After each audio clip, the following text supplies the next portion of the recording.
सादर नमस्कार। मैं काजल अवस्थी आज दिए गए विषय नई शिक्षा नीति 2020 में मातृभाषा में शिक्षा के पक्ष पर अपने विचारों को प्रस्तुत करने जा रहे हैं।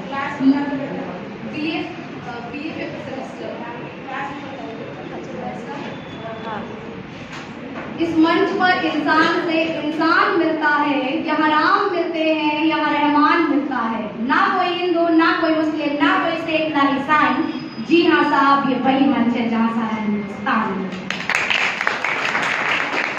नई शिक्षा नीति करेगी नवयुग का निर्माण, आने वाला समय देगा इसका प्रमाण। पहले ऐसा कहा जाता था कि शिक्षा ये जीवन है, वह जीवन की शिक्षा है। सचमुच किसी देश की वास्तविक प्रगति उस देश की शिक्षा पर निर्भर करती है।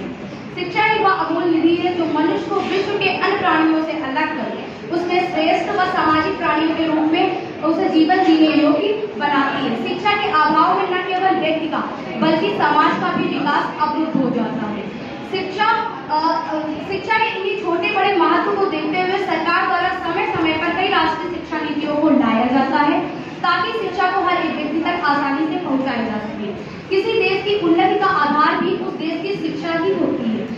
नई शिक्षा नीति का उद्देश्य छात्राओं की सोच और रचनात्मक क्षमता को बढ़ाकर उनके कुशलता की भावना को आगे बढ़ाना है।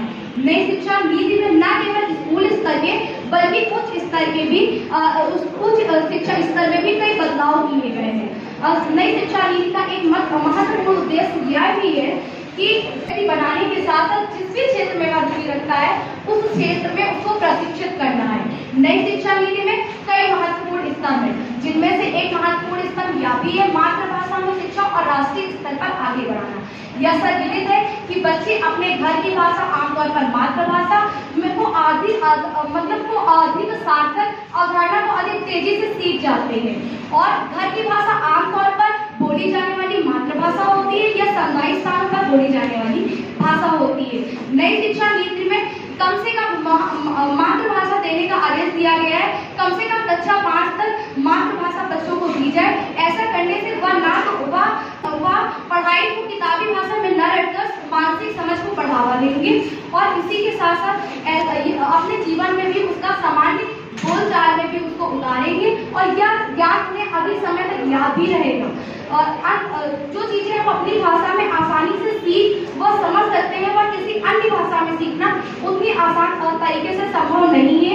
राष्ट्रीय शिक्षा नीति भी एक ऐसी शिक्षा नीति है जिसको सभी स्तरों में ध्यान में रखकर बनाया गया हुआ है ताकि शिक्षा को समावेशी के साथ साथ याद व समझ योग्य बनाया जा सके।